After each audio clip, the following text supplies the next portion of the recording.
কেকের প্রাইস জানবে আমার থেকে আর কেক নেবে অন্য কারোর থেকে।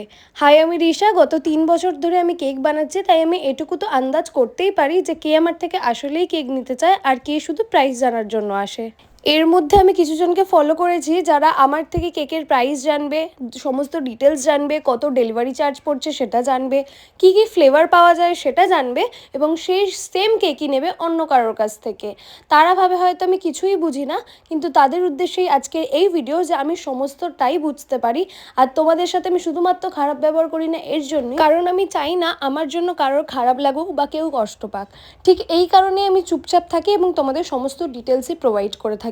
এই নিয়ে আমি 3 থেকে 4 বার সেম জিনিস ফলো করেছি, কিন্তু আর নয়। যারা আমার থেকে জেনুইনলি কেক নেবে তারাই কেকের প্রাইস জিজ্ঞাসা করবে, তাদেরকেই আমি সমস্ত ডিটেলস প্রোভাইড করব।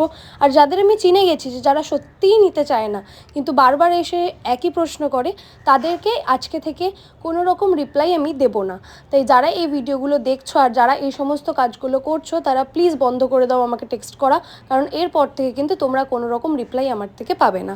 যাই হোক, এখন আমি বানাচ্ছি একটা বেন্টো কেক, যেটার অর্ডার ছিল আমার জোম্যাটো থেকে। তো কালারটা ছিল খুব সুন্দর বেবি পিঙ্কের মধ্যে, আর এরকম একটা কিউট প্রিন্ট আউট বসানোর ছিল, যেটা দেখতেই পেলে তোমরা আমি কিভাবে কেটে নিলাম।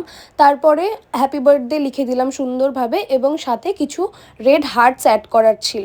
এই কিউট বেন্টো কেকসগুলো কিন্তু তোমরা আমার কাছ থেকে পেয়ে যাবে খুবই রিজনেবল প্রাইসে। তাই যারা ভাবছো নিজেদের স্পেশাল ডেতে বেন্টো কেক অর্ডার করবে বা অন্যান্য কেক অর্ডার করবে, তারা কিন্তু স্ক্রিনে দেওয়া নাম্বারে ঝটপট মেসেজ করে ফেলো। এই কেকের ডেকোরেশনটা তোমাদের কেমন লাগলো অবশ্যই কিন্তু কমেন্ট করে জানিও। দেখা হচ্ছে নেক্সট ভিডিওতে। Till then take care, bye by.